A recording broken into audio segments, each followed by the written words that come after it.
On Wednesday, February 29, 2012, the Orland Park Area Chamber of Commerce invited Mayor Dan McLaughlin to speak to its membership at the Chamber's breakfast at Silver Lake Country Club. This event, which was open to the public, attracted nearly 200 residents and business people. Mayor McLaughlin delivered his annual State of the Village report, sharing the village's accomplishments of 2011 and what's on the horizon for 2012. Here is the State of the Village presentation in its entirety.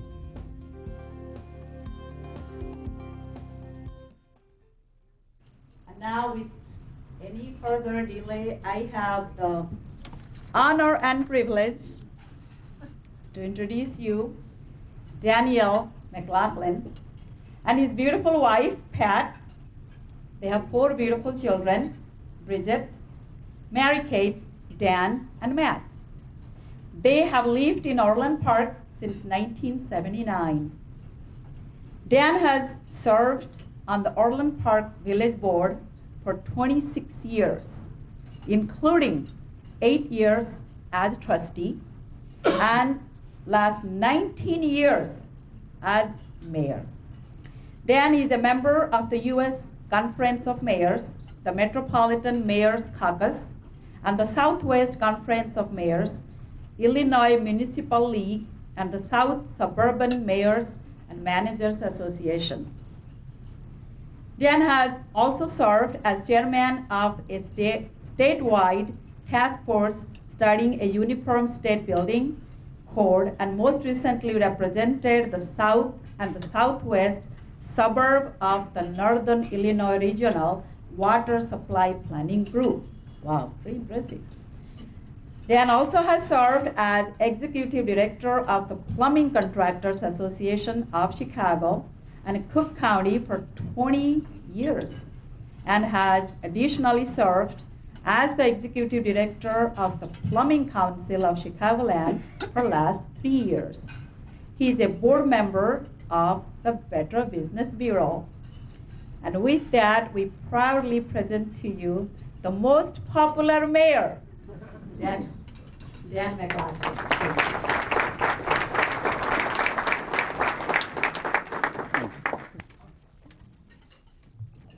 Thanks, Tammy. I think wasn't expecting that introduction. I don't think the cameraman was either, so I'm going to have to go a little faster to give him some time on the film. Well, first of all, welcome. Appreciate being asked back again by the Chamber to give a little bit of a report on the state of the village. Now, we did something this year for the first time that we're going to do every year, an annual review, which you may have gotten through the Prairie. We mailed it out, I don't know, a few weeks ago, and we have a copy for you today. I did hear one comment. I got an email recently that said they'd like to see some more financial information on the village in there. So next year, this was our first. Next year, we'll try and improve this a little and put some more some of our financial information in there. But if anybody else has any ideas or things they'd like to see in there, let me know. And of course, I'll say this again at the end of my talk, that even this presentation today, to try and come and give you a little bit of what's going on in the village. But anybody that would like to see some more information or different information, let us know. So we'd like to change it up every year.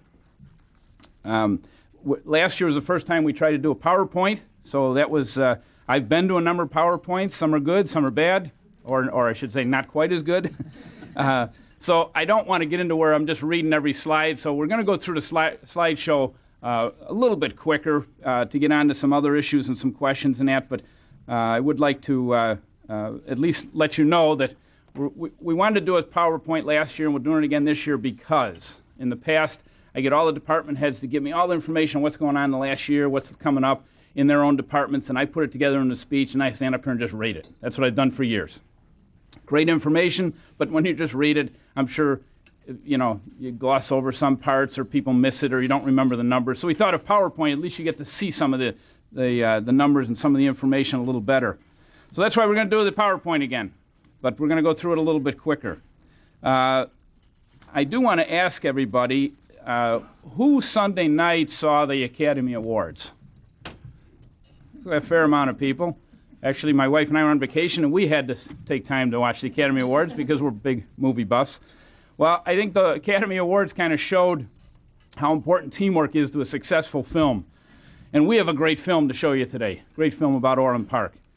But first, I'd like to do give some of the credits. So I'd like to start with the producers. Carol Ruzick, Pat Gira, Ed Schussler, and Kathy Fenton.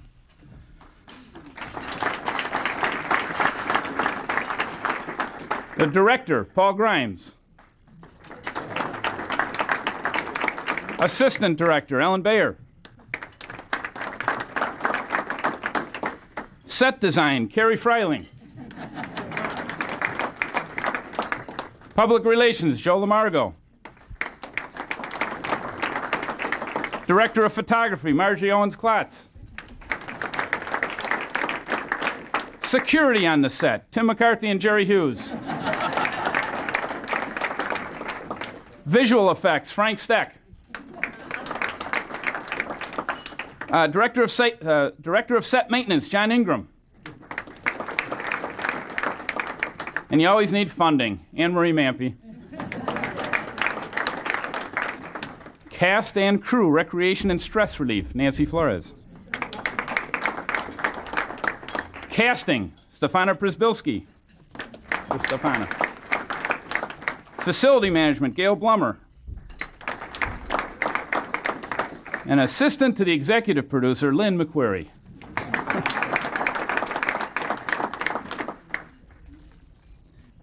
All right, so the first one with the pie chart. The pie chart. All right, so a lot of times people just assume their taxes are very high, and they always look to the village of why are your taxes so high? We wanted to at least give you a little bit of a glimpse of where your taxes go in Orland Park, because the village actually only gets about 7% of your tax bill. So while all these other agencies do a great job and do their own thing, just to give you a little explanation of where your tax dollars go. There we go. There's a lot to say on this slide. I'll let you look at that for a second. But I want to add that both Moody's and Standard & Poor's re-rated us again with our AA+ bond rating. So we're very happy about that. And that was even after all the talk and consideration about funding, us participating in the funding of this new downtown development and apartment building. With that taken into consideration, Standard & Poor's and Moody's still gave us our AA+ or AA2 bond rating. So we're very happy about that. We also created no new revenue sources this year. There's a lot of towns that have numerous taxes that we don't have. We don't have a gasoline tax, a real estate transfer tax. We don't have utility tax. So there's no new revenue sources we created this year. And in our 2012 budget, we budgeted $22.5 million in capital projects without any bonding. So that's all $22 million in capital projects funded basically by cash, worked into our budget. As the economy started to look like it was in trouble a few years ago, we started tightening our belt maybe a little earlier than some communities, so we were in pretty good shape over the last year or two. But we have trimmed our employee base by 10% in the last 3 years. But we actually started years before trying to do some cross-training, combining departments, and doing some things that really has put us in a pretty good position there. So we weren't in a position where we had to do all kinds of layoffs. We were already downsizing and kind of coordinating a little better. The last point I think I wanted to make here is we did reduce the tax levy by almost $1.5 million by abating some taxes, which affects not only the homeowners but the businesses as well. All right, technology. I am starting to get a little better with all the technology, but our staff does a great job. So you can see we're trying to incorporate a lot of new high-tech ways of doing business in Orland Park and making it a little easier for the consumers, for the residents to sign up for programs and pay bills and that. So we're very happy about that. I did read something recently that corporate America spends 10% of their budget on technology. I don't think municipalities are at that point because we have so many other services to provide, but it gives you an idea how important technology is becoming today everywhere. Mainly in business, but I think municipalities are following close behind. All right, now we're back on track. Some information about how we're trying to relate more to what the people in Orland Park want, and the best way to do that is go out and find out what people want. We always get the phone calls in my office. The trustees and myself talk to people, and we hear the complaints and we hear the compliments as well. But we wanted to go out and start doing some things a little more aggressively. the village manager and assistant village manager, myself, a couple of trustees, we went to a couple other communities. One was Novi, Michigan, to see how they do things because they're a very comparable town. And we found it interesting that how many towns actually do annual or every other year surveys of their community, just to give them some ideas of what people are looking for. And I always thought it was interesting that we can, with the help of waste management, tell you how many people are recycling in Orland, and we kind of lead the suburbs in our recycling program. But what we don't know until you start doing a survey and find out a little more from what people's actions are, we can tell you we have a high percentage, 90% participation in our recycling program. But what we can't tell you is why those other 10% aren't participating. So we want to find that out too, because maybe there's some things we can do to improve even the recycling program.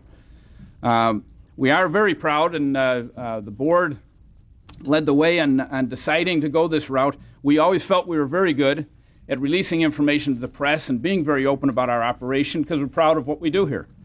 But the Illinois Policy Institute actually created like an outline of things governments can do to be transparent. So the Orland Park was named the first community to be 100% transparent, and that was given, we were recognized for that a couple of, several months ago. And since then, we've put, with Joe Lamargo's help, even more information on there. So there's more information on our website available to you than even the Illinois Policy Institute recommends. So we're happy about that. And then I had my first interview on TV recently with some students who were doing some programs with Robert Morris and St. Xavier, and some of the kids in their film production classes and that are working with the village to do some films about Orland. So that's kind of nice to work with the kids.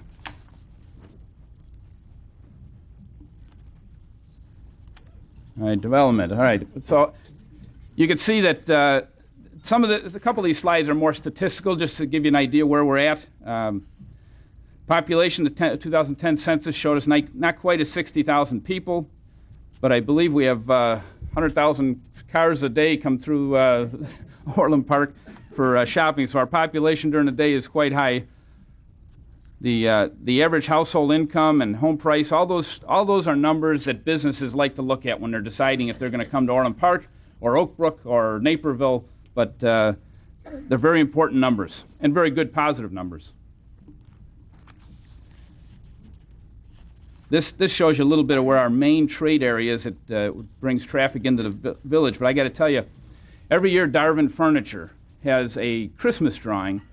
And they, through the month of, I think, November, starting at Thanksgiving, I think they have raffle tickets that if you're in the store, you can fill out. And at Christmas time, they have a drawing. They give away $100,000 worth of furniture and different gifts and that. So they asked me to come and do their drawing. So when I'm doing that drawing every single year, I'm pulling names from Wheaton and Wisconsin and Indiana. So there's a lot of people that come into Orland Park shopping that are outside this trade area, but this is the bulk of the shoppers that come into Orland Park.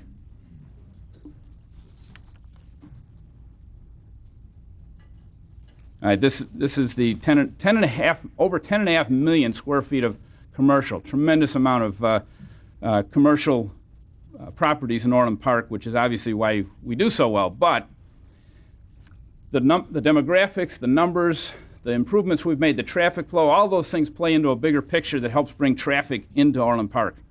And each time we bring another new, nice store, sometimes big box, sometimes nice restaurant, there's other stores and businesses that want to relocate near those. So one plays off of the other, and the more successful we make Orland Park, it just keeps growing, and that's what's been happening for a number of years. And that gives you an idea of some of the percentages of the demographics here.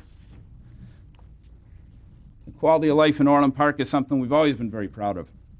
We do some things that most communities don't do. As a matter of fact, our open lands, we might be the only community, the only municipality in the state that actually has an open lands program like this, where we buy and preserve major tracts of land and did a bond issue to give us some of the money to make that possible. And I say that because while there's a lot of open space and open lands programs around the state, they're usually forest preserve districts. They're usually county run, not municipal, especially a smaller town like us. This is from the 2010 census. Now, actually, we thought when this 2010 census came out that we were going to be more around 60,000 people. We fell a little bit short of that. We started to realize because Orland Park is constantly growing, we do special censuses at our own cost between the 10-year census. And you can target areas of the village when you do those special censuses. So we targeted a couple high-growth areas back 2 or 3 years ago that kind of skewed the numbers a little bit, and we thought we were going to be closer to 60,000. So we still have a tremendous growth over the last 10 years, and anyone that felt that we fell short of that target, which I myself did, you start to think that the numbers were a little bit skewed in between the two censuses. So we're still very happy with the growth and the fact that people still want to move to Orland Park. New businesses. All of you are in Orland Park. You're driving around Orland Park, so you see a lot of these. But sometimes you forget. We're filling some great some vacancies that have been around a while. We're very happy about filling. Dave & Buster's being one of the vacancies. They took down the Marcus Theaters to build Dave & Buster's, so we're happy about that. You can take a quick glance here at some of the new businesses coming into town.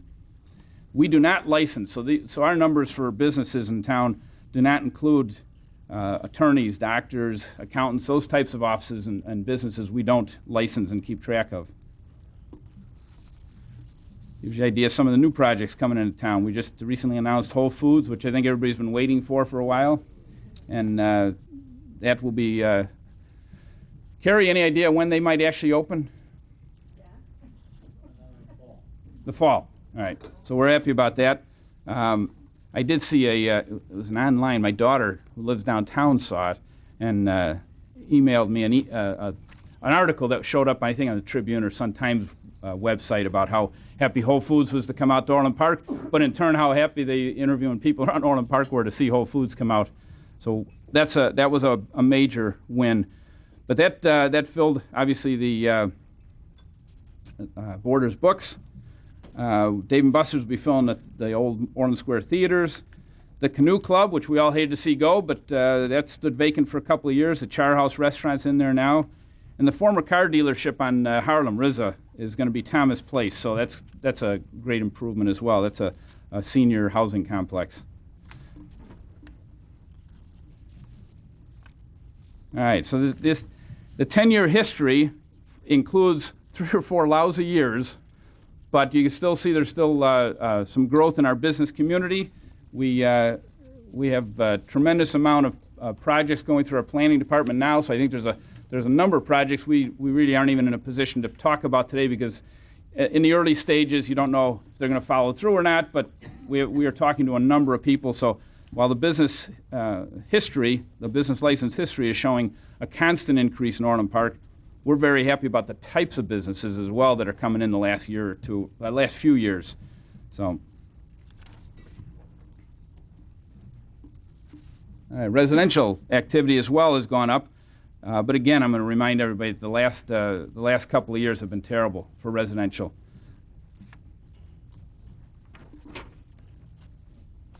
And you can see the difference here. Or Canyon, the back, the blue lines are the commercial permits, and the smaller green bar is the residential. So in comparison, our commercial is still very, very strong. Businesses still want to come here, and like I said earlier, some businesses come and attract other businesses that want to be around those businesses. So we're happy about that. But to try and help the residential community a little bit, a residential construction community, I was talking with several of the kind of long-term home builders in Orland Park a few years ago as this economy was starting to take a dive, asking what we could do to help. Obviously, we can't, there's some things we can do and some things we can't do.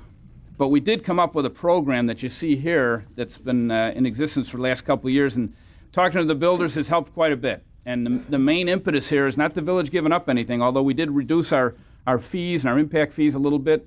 But the big thing was when a new home in Orland Park is going to cost somewhere in the neighborhood of 18 to 20 grand in permit fees every year, for the permit fees, for a small builder building a single home or two, that's a lot of money up front. So what we decided to do is, for cash flow issues, let them pay those permit fees at the conclusion or at the closing of the sale. So that not having to come up with the $18,000 or $20,000 up front helped the home builders quite a bit. And it has spurred some residential construction in the last 2 years. And this is just a quick glimpse of what you already know. There's a lot of big boxes in Orland Park. And like I said, when you have these big boxes that just are destination shopping, and they bring a lot of businesses into Orland Park, a lot of business into Orland Park, they also bring businesses, people that want to relocate around them and play off of their traffic. All right, this is something that I think 2 or 3 years ago, Orland Park was 7th in the state in revenue producing, but I think we've moved up to 6 behind Chicago. So that's a little bit of a jump in our retail sales has bumped us up a little bit. This is interesting. There's a report that comes out annually where all the different types of sales are recorded by industry or by the type of sales. Car dealers and gasoline stations, 3rd in the state in auto sales. So that's kind of interesting. And I will say that I was asked recently by the president of the county board, Tony Preckwinkle, to join her at a press conference down at the auto show, talk about her new program, which is Commit to Cook. She's trying to promote all the positive things about doing business in Cook County. She knows towns like Orland Park are surrounded by will and have that extra competition problem. And I think that's why she asked me, in addition to the fact that we have so many car dealers in Orland Park. So I was down at the auto show for a press conference a week or so ago, and she was talking about how many good things there are, how many positive things there are to do business in Cook County, even though Cook County gets a bad rap and sometimes deservedly so, but at least she's trying to make some improvements and do some things a little different. The fact that they're paying attention and trying to do something is a good thing. But in that, we talked about car dealer sales, and Orland Park being the 3rd in the state was a pretty impressive figure even for the people down at the auto show that I was talking to. But 4th in the state, I think that might be Darvin helps with that quite a bit. I don't know if any of you have ever been to Darvin. It's one of the biggest furniture stores I've ever seen. But 5th in the state in restaurant sales. So you can see there's some pretty impressive numbers. All right, one of the big issues that's always been a problem in Orland Park is traffic. I think we've been slowly solving a lot of those problems over the years. None of it ever happens as fast as we, the board, would like to see happen. But a number of years ago, Tinley Park, Orland Park, and IDOT cooperated on the improvement of 159th and Harlem. So I don't know how many of you remember what 159th and Harlem looked like before that improvement, but that was the first project where we all cooperated together on making a major improvement. We have been arguing and fighting with IDOT for better than 20 years to get LaGrange Road improved. Obviously, they've got problems all over the state, and kept putting us off based on finances. So we took a different tack a number of years ago. We said that we would start going after the major bottlenecks along LaGrange Road. If we can't get all of LaGrange Road done, let's at least go after the bottlenecks. So we worked with IDOT on improving the 179th and 183rd intersections while they were doing the new entrance ramp to I-80. Then we went to 159th and LaGrange a few years ago, and we participated in that. I think we put $5 million of village money into that project.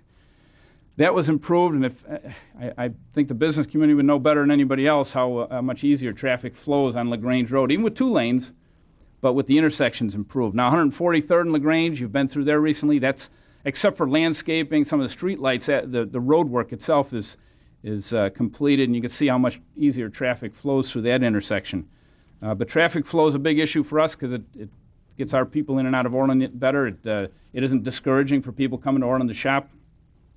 So this is some of the other projects that we're looking at long term. The entire length of LaGrange Road is now being planned for bid letting, I believe, in the fall. It will take LaGrange Road from 4 lanes, 2 lanes in each direction, to 6 lanes, 3 lanes in each direction. So that'll be a major improvement, but we're also working with other communities and IDOT on Harlem Avenue, as well as 159th Street. So many more traffic improvements to come. 9750, we're going to be breaking ground on this in, I think, a few weeks, the end of March. March 21st, we're going to be breaking ground for this apartment building, which I've talked about here for the last couple of years, partly in preparation, and then last year I think I talked a little bit about a little more detail. So we're very happy about this. The one thing Orland Park has always lacked is a downtown. The other thing is Orland Park has to stay on top of the economy and what's going on. We have to be, at least myself and the board feel, we need to be leaders, and we need to keep progress happening, and we need to keep things moving. And to build a downtown that's pedestrian friendly based on the metro traffic is something that we thought was needed in Orland Park. Now, what kicks off that whole development, besides the train station, is getting residents to live in there. Carrie Freiling, without naming names, could tell you numerous businesses have talked to us since. Now that the downtown area is actually taking shape, there's numerous businesses looking to locate in there. So it's only a matter of the next couple of years. I think you'll see a lot of things going on in that project, in the downtown area. But the 9750 project will be breaking ground in March, although they're already doing some underground work and some preparation work. So this is something we're looking forward to. Now, since we approved this plan last year, I didn't have them for today, but I've saved numerous articles talking about the increase in demand for high-end apartments. Home ownership is kind of weaning a little bit. It's just a case of banks making it tougher to get financing, people having a tougher time putting down payments. People are starting to look for apartments more than ever. And I've also mentioned before, there was a time, my grandparents anyway, lived their entire life in an apartment building because owning your own home was a luxury. And I think in some cases we're going to be going back to that. Home ownership is getting tougher and tougher, more expensive. Banks are tougher to get loans from, so more people are looking to rent. And high-end rent with the amenities that a building like this provides will be very desirable, especially in a community like this. Now, a little side note here. We talked about the rents being in the neighborhood of $1,500 and up, depending on the size. 2 bedrooms, whatever, 2 bedrooms, 3 bedrooms. But there's apartments in Orland Park now that have no amenities. Some of them are just single buildings with 2 or 3 units that are getting $1,000 a month and more, which I found out after our vote on this. So I think people will pay. I have all the confidence in the world. People will pay to rent in this building because of the amenities and because of the kind of community that this building will be in. All right, I already talked about 143rd and LaGrange a little bit, but you can see it taking shape as you drive through there. But you can see 142nd will be a full lit intersection, a full stop and go light going into both sides of LaGrange Road, our downtown project as well as across the street. And then Ravinia Avenue will continue into the downtown Circle Drive and go all the way to, it goes past 159th Street now, past Costco, and then eventually it'll make a turn and join up with LaGrange Road. So between Ravinia going from the downtown and the train station all the way past 159th Street connecting with LaGrange Road and 94th Avenue, which we're working with Simon to try and straighten out that ring road a little bit and make 94th Avenue a little bit more of an easier flow from 143rd to 159th. You've got 2 major bypasses for LaGrange Road. Even though LaGrange Road is going to be widened now, you've got 3 major north-south access points, which will be very good for traffic flow and for business. There's new opportunities that open up on those routes.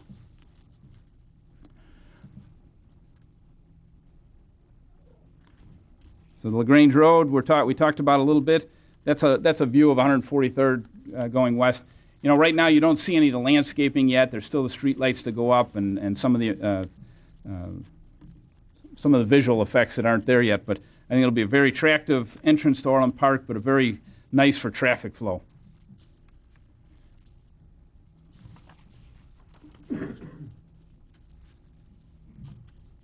The roadway, I want to mention that while we're doing all these big projects, 143rd, LaGrange Road, 159th, we still spend $2 to $3 million a year on neighborhood street improvements, where we go curb to curb in most cases, sometimes patching, but curb to curb improvements where we will repair sidewalks and curbs and then do the streets in a neighborhood or 2 based on the budget every year. So we're constantly staying on top of the neighborhood street improvements as well.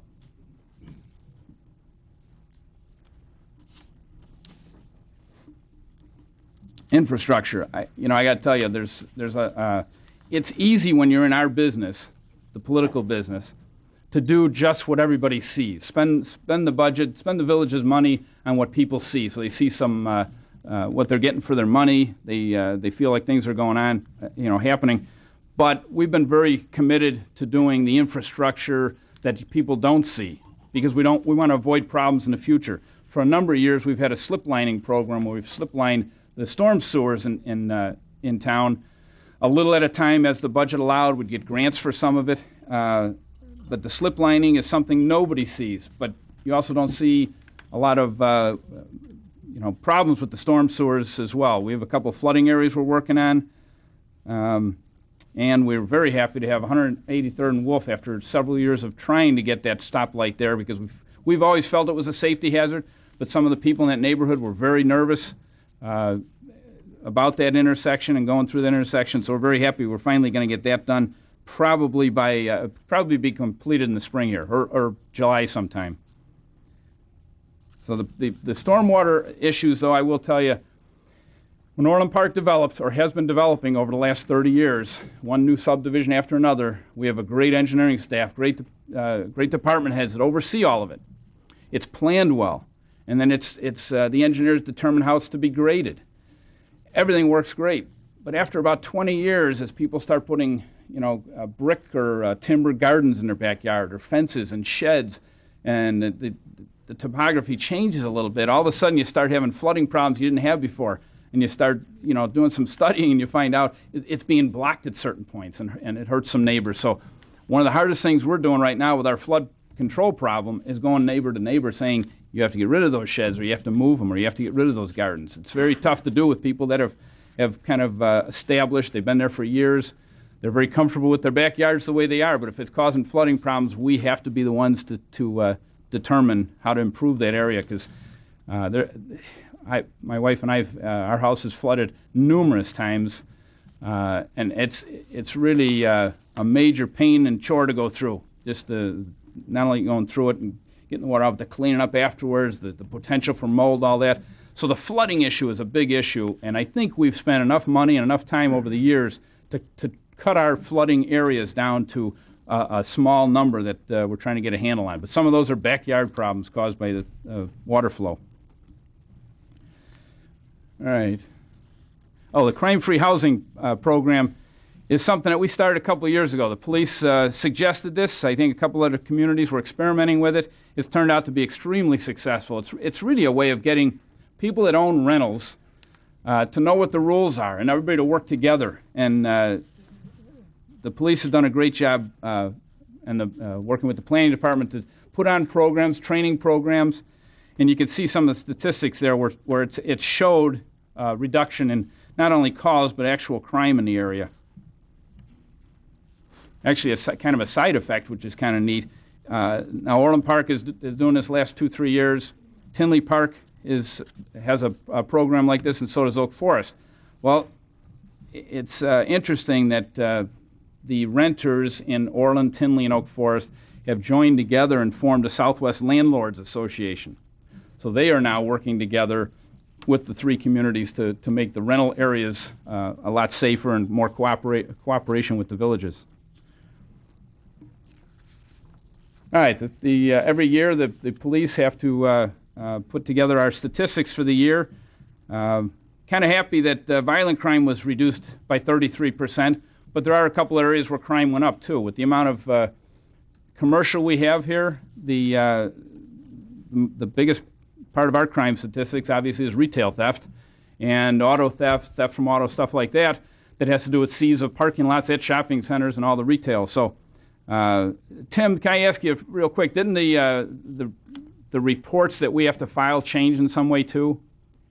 Yes, those things that we were reporting as ordinance violations were now required to be reported as state statute violations. So many of these, we would arrest someone, for example, for retail theft under $100 with no prior record, we would issue a ticket. And that was a state, an ordinance. The state requires actually that be, we had not been recording that, but since it really is a state violation, this year for the first time, we have to report it under retail theft or theft to the state of Illinois. Which is why at least that one number is up a little bit. That's part of it, yes. Yeah. So anyway, we feel Orland Park is one of the safest communities in the state. I think we got the best police department in the state. Our numbers are good. I think when you have this much retail, you're going to have some retail theft. So do the best we can. And I will say the police department has spent a lot of time recently with Simon Development, trying to work a little better on some undercover work in the Orland Square, as well as having Simon step up a little more and provide some more security. So we're trying to do the best we can with the retail theft as well. All right, the Sportsplex. I don't know how many people have been out there, but it's a great facility. We just recently did a brand new floor there. It's beautiful. We have also joined with the White Sox on their training program. The village also last year, I think Trustee Gear introduced kayaks and paddle boats to our Lake Sedgwick, which has been very popular. I think we may have to add some boats. My wife and I went out there, tried the kayaks, and actually the people were standing in line. So that's turned out to be a great use of that Lake Sedgwick, so we're happy about that.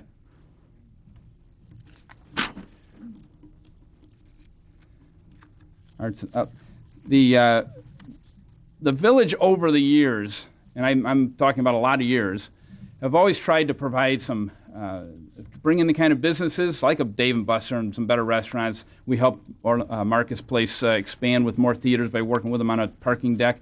We're trying to provide entertainment venues out here as well as shopping. We want to make Orland Park a place where the residents as well as people outside of the community can come for some programs, not always have to go downtown for entertainment. Well, likewise, for arts and cultural opportunities, we're trying to provide for our citizens. So we've expanded, and our people do a great job with the theater productions. I don't know if anybody's had the opportunity to see some of the theater productions we put on in Orland. They're outstanding. The people do a great job. But anyway, we're very happy about the what we're doing in Orland in the arts. We started the Arts in the Park program with some of the sculptures. The art fair just with budget cuts had to take a hiatus, but we do hope to bring that back soon, maybe even down in the new downtown area. But we're trying to provide more opportunities right here in Orland Park for our residents.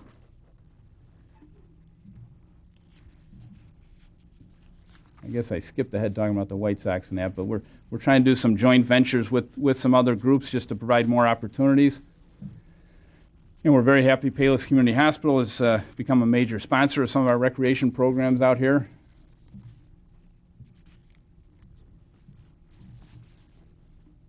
And finally, the City Lights Orchestra we had last year, and I don't know how many people were able to take advantage of it, but there's a park on the other side of the railroad tracks, on the other side of Centennial Park, that we call, for now, Collette Highlands Park, because it's a Collette Highlands subdivision there. Now, it's a pretty good-sized park that they had to donate based on the size of their subdivision, but in addition, the village bought a pretty good amount of property there, and the goal there is to take advantage of the Metra and the Metra parking lot, actually two big lots, and the size of this park, and start providing kind of a Ravinia South. I hate using that term. Ravinia's been around 100 years. It's got a great reputation. I don't know that we'll ever have the kind of schedule they have, or maybe even the level of some of the entertainment, but nevertheless, a concert in a park venue at this park. And last year we had our first as kind of a trial to see how traffic flowed and what people thought and the sound and what we needed to do there. And I tell you, it was very successful. We were guessing, those of us that were there were guessing in the neighborhood of 1,500, 2,000 people that came out for this first concert, just sitting in the grass, brought their own basket lawn chairs, just like you would at Ravinia. City Lights Orchestra brought out a 44-piece orchestra, did a great 4th of July concert. So it was very successful. This year we're going to add, we're going to have 2 of them, once again the Sunday before 4th of July, and then sometime in September. So we're going to have 2 concerts out there, and then we'll keep working on that. We think that'll be another great opportunity for some arts and some entertainment out in Orland Park. We did actually sit down with the general manager or director of Ravinia just to get some ideas, and he had an interesting point. We were to ask him, what kind of facility do we build here? He said, don't build anything. He said, put on some sample 2 or 3 concerts a year for a couple of years and do different types of country, jazz, blues, the big orchestras, put different types of music on and see what the demographics support.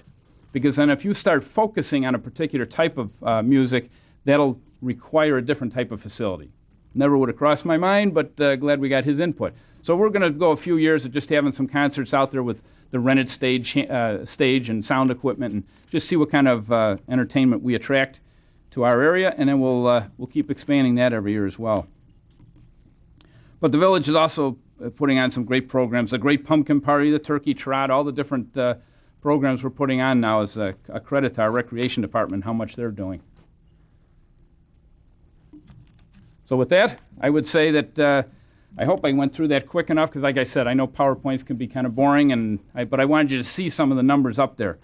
I do want to say that looking ahead, our goal as a board is to build a safe, pedestrian-friendly community that provides most, if not all, of the needs for a great quality of life for our residents.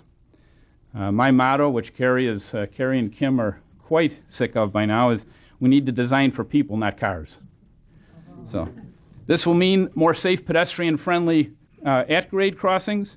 We need to look for opportunities for above and below-grade pedestrian crossings, continue to add walking paths connecting every neighborhood. And we want to look at every new development, large and small, commercial or residential, for ways to design for easy and safe pedestrian access.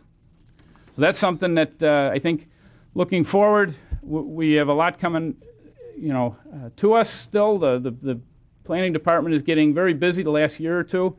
A lot of activity on the downtown, so we're happy about all that. But we really need to think about pedestrian-friendly projects and design. So with that, I think I'm just going to ask a little bit about what everybody had to say this morning. I thought when I was getting ready for today a little bit, I thought I'd be curious to see what everybody's opinion is on what makes a community successful. I mean, everybody's got their own opinion, but I'd be curious to see what people here think. And our staff came up with that card idea. So we just put together apparently the top items that were brought up on everybody's responses. The number one idea, God bless you, the number one idea for a successful community is strong leadership. You'll have to decide on that. But I will say this, I think we have the greatest department heads and the greatest staff of any community. That's why Orland Park runs as well as it does.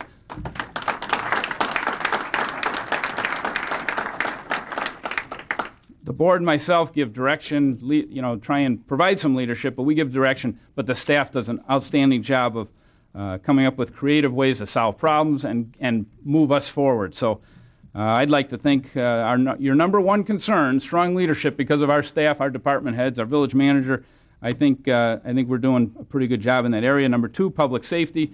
We talked about how big a community this is with how many people come into Orland Park every day shopping or working here. We have a tremendous amount of traffic, and our crime statistics are pretty positive. I think we're one of the safest communities in the area, so I'm very proud of that issue. So I think we're addressing the public safety issue. Good planning.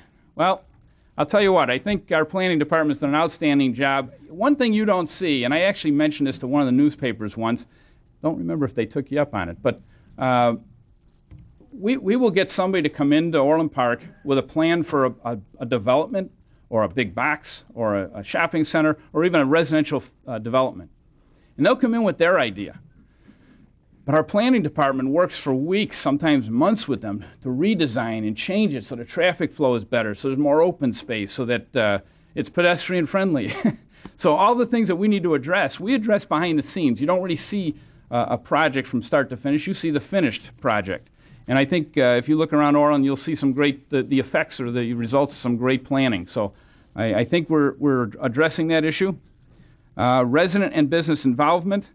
That's the one area we said we kind of felt like we might be a little short on, especially after we traveled to some of these other communities and saw how much they were getting their businesses involved and getting resident input through surveys and that. So we're trying to pick it up there a little bit. Public transportation. That is something we're weak, no doubt. I mean, the one train we have through Orland Park, when I first came out here and got on the board in 1983, I think there was 3 or 4 trains a day, two a day. So we do, after years of hounding, we do have the service up, and they've cooperated with us on some new train stations, some new service. Right now they're, I call it experimenting, but they a trial of Saturday service, which has been moderately successful, but nevertheless we are trying to improve the public transportation in Orland Park. We did at Christmas time for a number of years have a trolley. I'm sure you all remember the last couple of years, again with budget cuts, we kind of cut out some things that weren't extremely necessary. But that trolley was not just a Christmas gimmick, even though it was a nice-looking trolley decorated for Christmas, and it was at Christmas time. That was a little bit of an experiment on our part to see a trolley going through our own neighborhoods. Who would use it? How many people with 3 and 4 cars in their garage would actually get on a trolley and take it up to Orland Square? Well, actually, we were surprised. We had some pretty good ridership, but I think because it's short-term and people don't get used to it, it's there for 4 or 5 weeks. I think that type of a program is going to be moderately successful, but at least people will get on a trolley in Orland Park, so that's something we'll be looking at in the future. Open communication is number 6 on your list. I think coming here today, trying to give you a little explanation of what's going on in the village, our staff's always very accessible. We've made all our information online very accessible, so I think we're trying to solve that problem, but we're always looking for ideas and suggestions. Walking and bike paths. I assume adding more walking and bike paths. We have a tremendous amount of walking and bike paths now, and I said earlier that that's something to make all of Orland Park very pedestrian friendly and walking, encourage walking. We need to connect every neighborhood in Orland Park. And I'd like to connect every neighborhood in Orland Park as well with some type of a recreational area where every neighborhood in Orland Park, every street in Orland Park is within a short walk of either a forest preserve or a park or an open space of some kind. Dining, entertainment, cultural events. I think we're improving on the cultural events. Dining, I remember most of you here, if you've been around a while, can remember when Orland Park was criticized for only having fast food restaurants. And I think we've turned that around. And I will tell you, without naming names, numerous other high-end restaurants are looking at Orland Park right now. We're very happy about that. Good neighborhoods. I think we have great neighborhoods. I think we live in the best neighborhood in Orland Park. But I think we have some great neighborhoods in Orland Park. And I think that's somewhat indicative of, or I should say, all the neighborhood, during the summer, all the neighborhood street closings for community parties and that kind of thing is kind of indicative of how our neighborhoods are very, not only safe, but people like getting together and supporting each other. And healthcare facilities. Well, we have Payless Health in Orland. We have numerous medical centers, but I do remember being very frustrated and arguing down at the state at the Health Facilities Planning Board for when there was a couple of new hospitals talking about building in Orland Park. And we were turned down for reasons I thought didn't make sense, but nevertheless, in access to Orland, close access to Orland Park, Silver Cross Hospital has just opened up. But we do have numerous medical and testing facilities, medical testing facilities in Orland Park, so we are happy that we are at least getting some of that type of attention out here, but I'm not sure if you'll see any new hospitals in Orland Park in the near future. So anyway, I hope we presented a little bit without boring you to death. I will say that I appreciate everybody's answers. I like to think we're working on a lot of those, but it certainly gives us a top 10 list of goals to improve on. I would ask everybody in the future to talk to Kaloran or Tammy. If you got some ideas on things you'd like to see me present at this once-a-year State of the Village address, we're giving you what we think you want to hear or what you're curious about. But we're more than happy to improve on this presentation and answer some of the questions you want to see addressed. Well, hopefully everybody learned a few things about Orland Park today. Thanks. Thank you, Mr. Mayor, for a very informative speech. Thank you all for being with us.